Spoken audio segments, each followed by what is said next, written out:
Boa tarde, vamos com as notícias do nosso Maranhão. Com a minha apresentação, Érica Pala, e começa agora o Papo Aberto. Vem comigo, vem.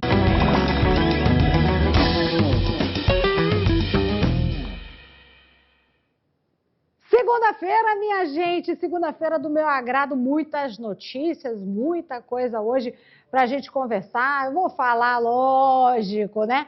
Diretamente para os corintianos que acompanharam durante toda a semana, né? Deram palpites, interagiram, os vascaínos também, né? Aí fica minha solidariedade aos vascaínos que hoje amanheceram tristes depois da partida de ontem. Não venceram absolutamente nada esse ano, não é possível. Eita, minha gente. Mas muita coisa por aqui hoje, muita coisa boa. Para os vascaínos também, tá bom? Mas antes eu já começo com a nossa enquete do dia, porque vocês sabem que eu gosto dessa interação com vocês. E enquete é enquete, né? Enquete não tem muito a minha opinião, não. É a opinião do nosso público, nosso telespectador. Carro da SMTT atola na praia de São Luís. O que você achou disso, hein? Tá aí, a cena é essa. Na verdade, atolou o carro, depois atolou o guincho e quase atola o último que foi lá para fazer o resgate, mas deu certo. Aí, ó. Eu nem sei o nome desse. Esse aí é patrola? É? Quem é que entende desses negócios aí, desses trator? É patrola? Escavadeira, tá aí. Falou nosso diretor Del, que é a escavadeira. A escavadeira foi que salvou ali, tirou o carro da água. Tá aí, essa é a enquete do dia. Eu não vou dar minha opinião, porque eu já atolei carro, né, na praia, então eu vou dizer um negócio para vocês. Eu sei que a maré aqui em São Luís não é fácil, não.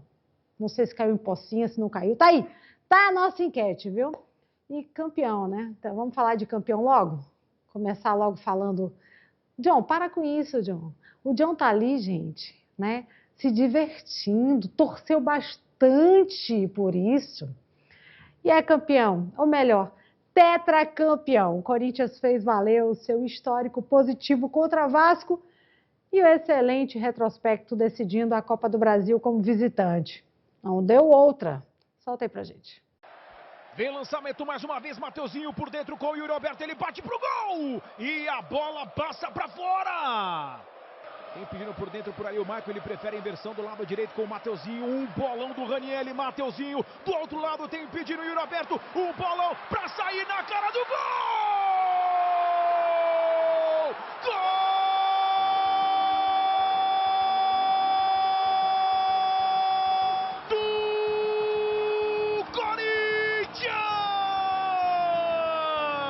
E Yuri Alberto faz explodir o fiel torcedor do Maracanã.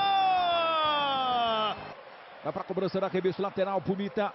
Toca de cabeça do André Ramalho. Martínez colocou essa bola na frente. Vai sair na cara do gol de novo. Yuri Alberto para fora. Na perna direita, autorizado. Vem Coutinho na bola. Bola viaja, toque de cabeça. Hugo Souza. Por aqui tem Andrés Gomes, vai encarar a marcação de André Ramalho, balançou, trouxe para a perna direita, limpou, cruzamento na boca do gol para fazer!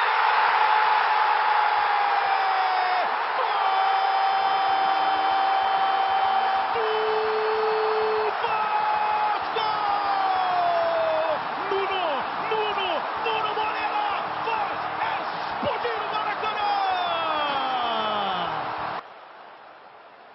Breno Bidon, um drible sensacional pra cima do Barros, se encaixar direitinho, pode dar bom, 3 contra 2, passou Yuri por dentro, tem Memphis Depay! Gol!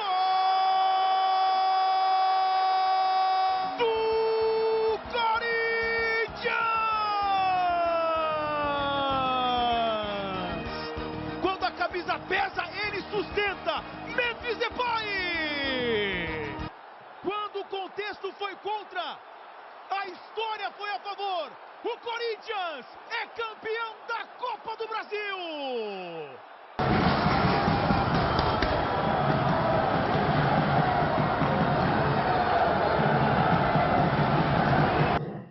Festa corintiana. Érica, como você ficou depois de dizer que o Vasco ia vencer? Não, eu dei um palpite, viu, gente? Eu dei somente um palpite, eu acreditei que o Vasco ia conseguir superar depois daquela primeira partida. Não foi nada muito anormal, não. O Vasco jogou muito bem na primeira partida, foi melhor que o Corinthians, mas não venceu na segunda, tem que ser decisivo. E acabou não conseguindo ser... E, aliás, o primeiro gol, que gol é esse? Foi dado, né? Foi dado. Pelo amor de Deus, o goleiro não saía a essa altura do campeonato e realmente, meu irmão, bola na área, né?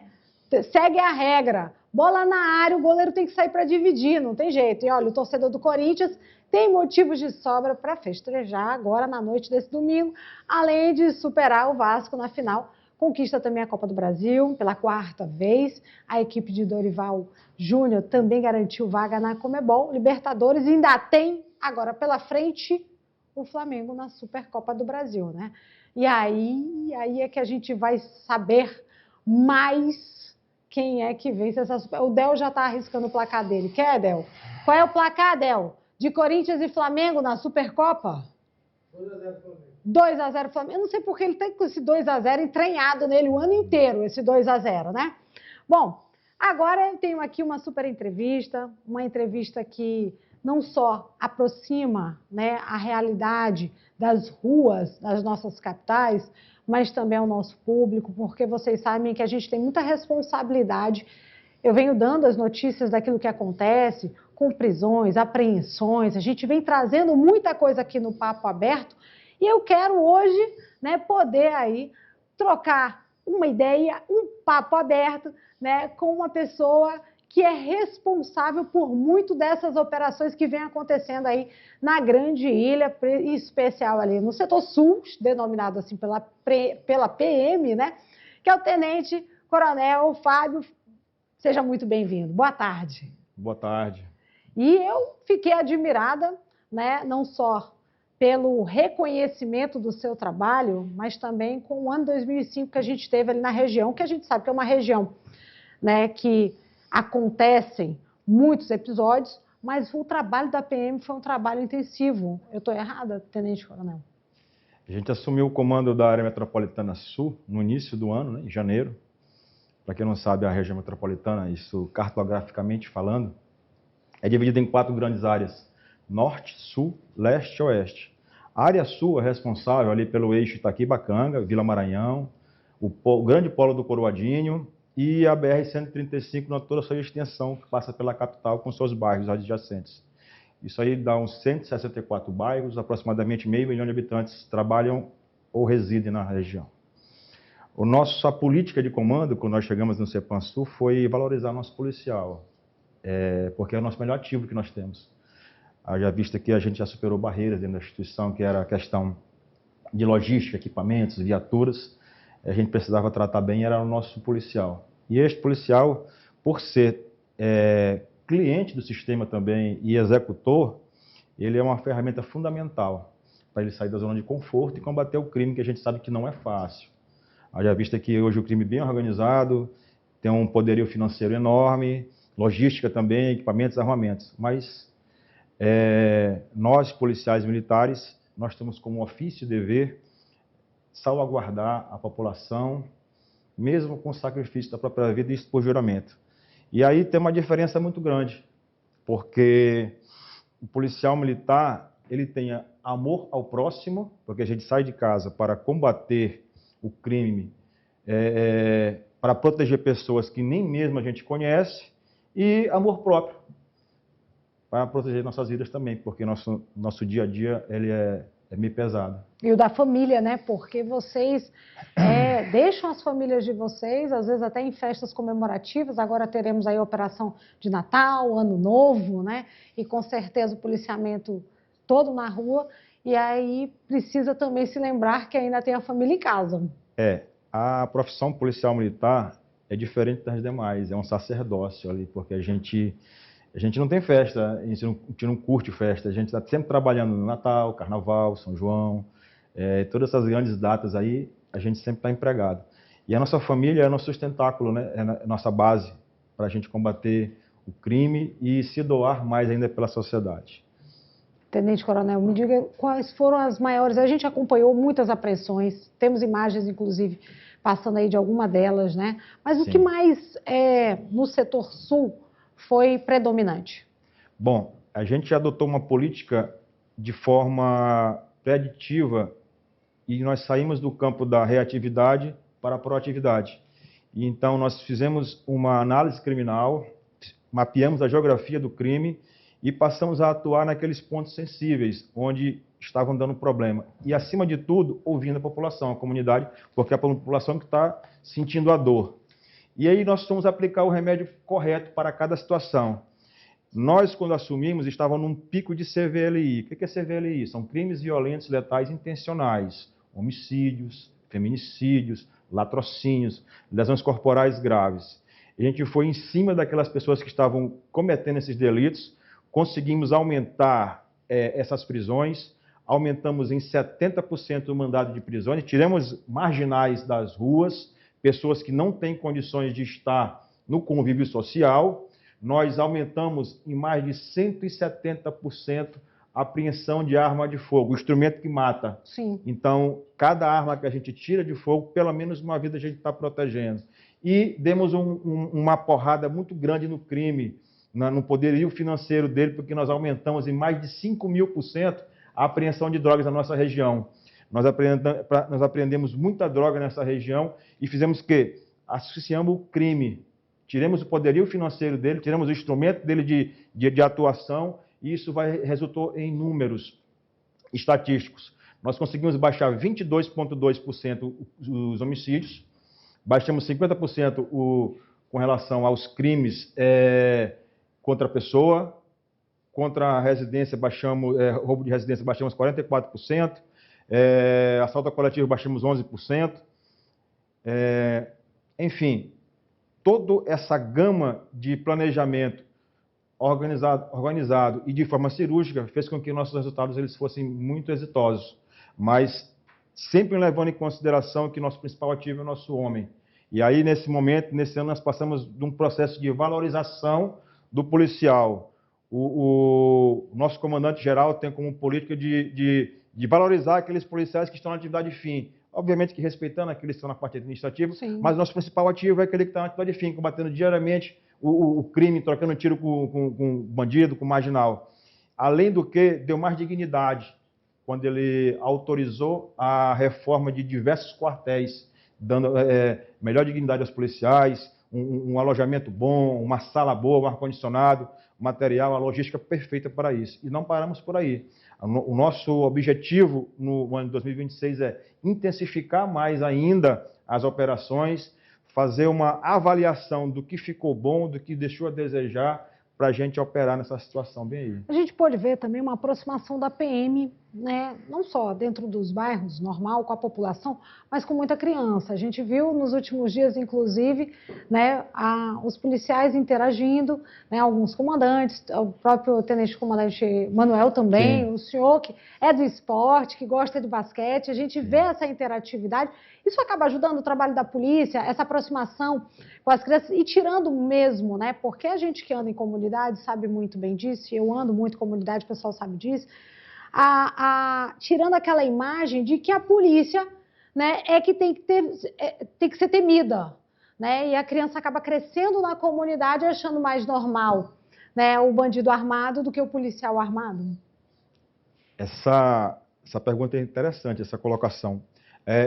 Na missão constitucional da Polícia Militar chama-se preservação da ordem pública. Então, toda ação que tenha como resultado final a preservação da ordem pública é missão constitucional da Polícia Militar. E aí nós temos diversas ferramentas de aproximação com a comunidade. Nós temos os colégios militares, que aproximam a sociedade da Polícia Militar. Nós temos o PROERD, que é uma ferramenta de combate ao uso, consumo e tráfico de drogas. Nós temos o policiamento comunitário de aproximação com a comunidade.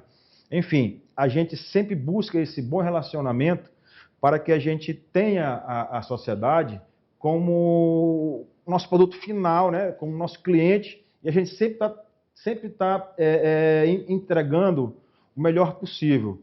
Obviamente que a gente opera na quebra da ordem. Aí tem aquele problema de dizer, a Polícia Militar chega para resolver. Sim. Mas a gente chega para resolver tanto na conversa ou na força. Então aí às vezes as pessoas confundem, né, a nossa missão e querem temer. Mas não, sempre pode contar com a Polícia Militar. A Polícia Militar é a única instituição que está presente em todos os municípios do estado. Sempre a Polícia Militar ela vai estender a mão para a sociedade, nunca vai virar uma costa, ela sempre vai dar uma solução para isso. E a população estando do nosso lado é fundamental para a gente vencer uma guerra, essa guerra contra a criminalidade. O senhor falou da diminuição de muitos índices e a gente vem noticiando, infelizmente, né, o feminicídio com uma intensidade enorme. Né? Como é que a polícia hoje trabalha para tentar diminuir, em especial aí o feminicídio, essa onda que parece que não se finda? Através do nosso Comando de Segurança Comunitária, nós temos um policiamento voltado diretamente para essa modalidade de crime, que é o feminicídio. Chama-se a Patrulha Maria da Penha.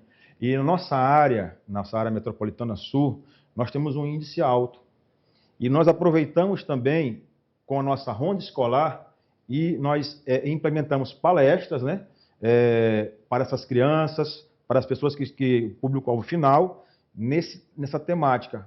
Porque às vezes é um crime que ele acontece entre quatro paredes. É difícil a sociedade, a polícia militar detectar. Só detecta quando já está acontecendo. Mas a gente faz dessas formas preventivas, através da Patrulha Maria da Penha, da ronda escolar, fazendo as palestras, e a gente sempre chega lá no local. E tem a nossa questão do nosso disco de denúncia, né? Que pode estar ligado diretamente para a gente preserva a fonte e a gente vai sempre atender da melhor maneira possível. Perfeito. Quero agradecer a sua presença aqui no programa, dizer que o Papo Aberto está sempre realmente de portas abertas à Polícia Militar. A gente faz as coberturas esportivas da Liga Esportiva Militar, aproveitar e mandar um forte abraço, né, para o Tenente Coronel Serra, que organiza a Liga Militar aí inteira, e eu não poderia encerrar o ano, né, sem trazer um representante que é querido dentro da comunidade e a gente sabe disso, eu acompanho isso e fiquei muito feliz em ver que esse trabalho está repercutindo de forma positiva ali na região sul. Queria agradecer a oportunidade desse espaço aqui, para a gente se dirigir à sociedade maranhense diretamente, dizer que a Polícia Militar ela está sempre de portas abertas, o nosso gabinete no CEPAM Sul está de portas abertas e sempre conte com a Polícia Militar, que você sempre vai ter uma resposta de forma positiva. E todos fiquem com Deus, tenham boas festas e um ano bem próspero. Obrigada. Tá aí, olha, eu falei para vocês que a entrevista enriquecedora. Agora eu vou para um rápido intervalo, é rapidinho, que eu também tenho mais notícias, tenho uma super entrevista também aqui com o padre Robério Lima. Segura aí, eu volto já.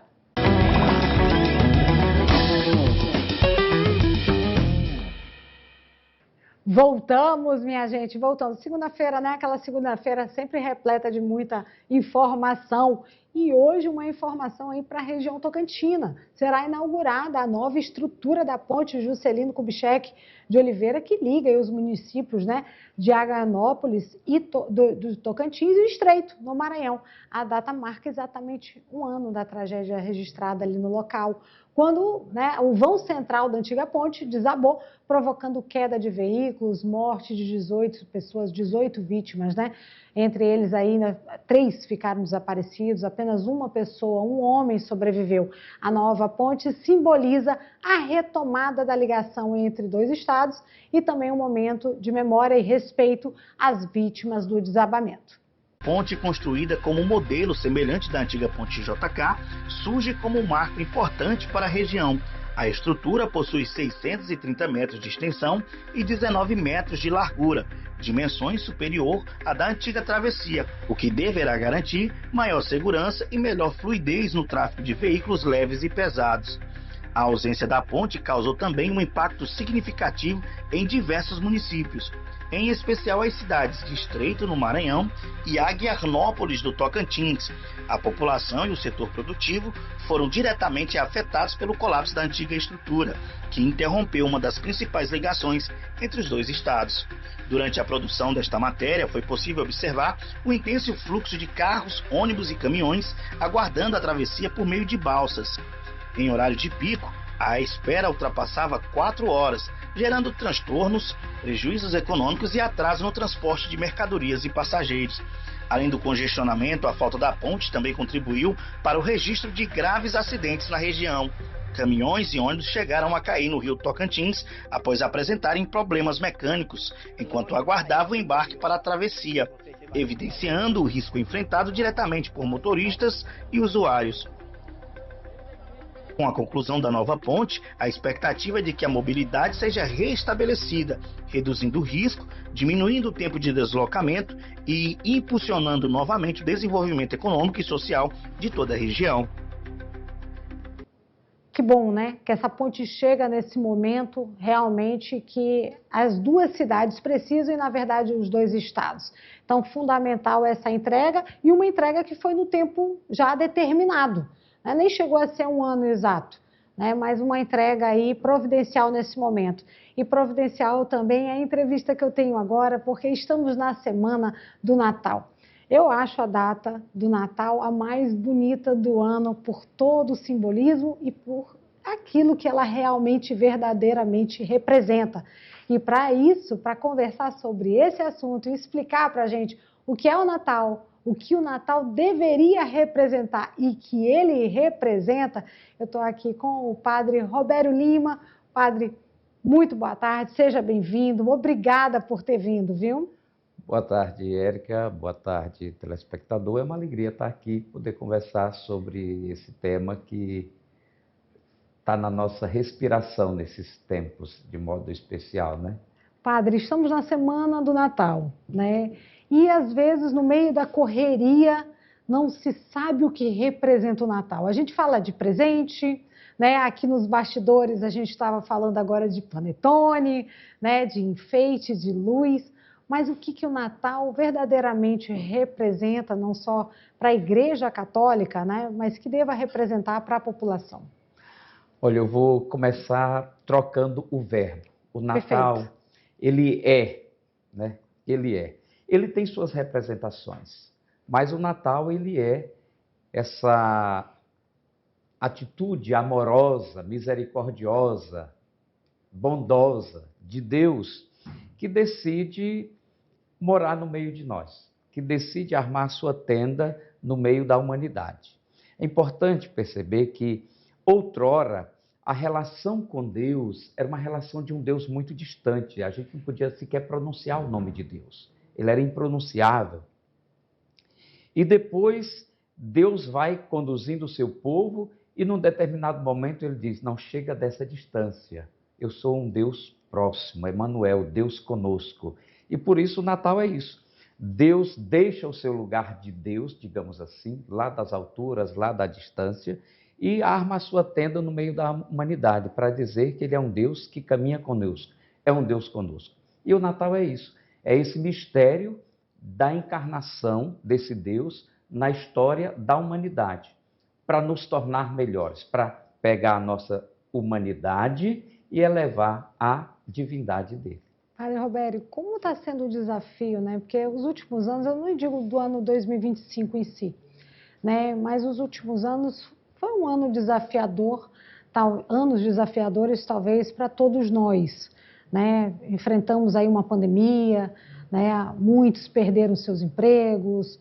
Como foi para a igreja, né? Esse retorno e fazer parte, né? Desse momento, que é um momento de reconstrução de todos?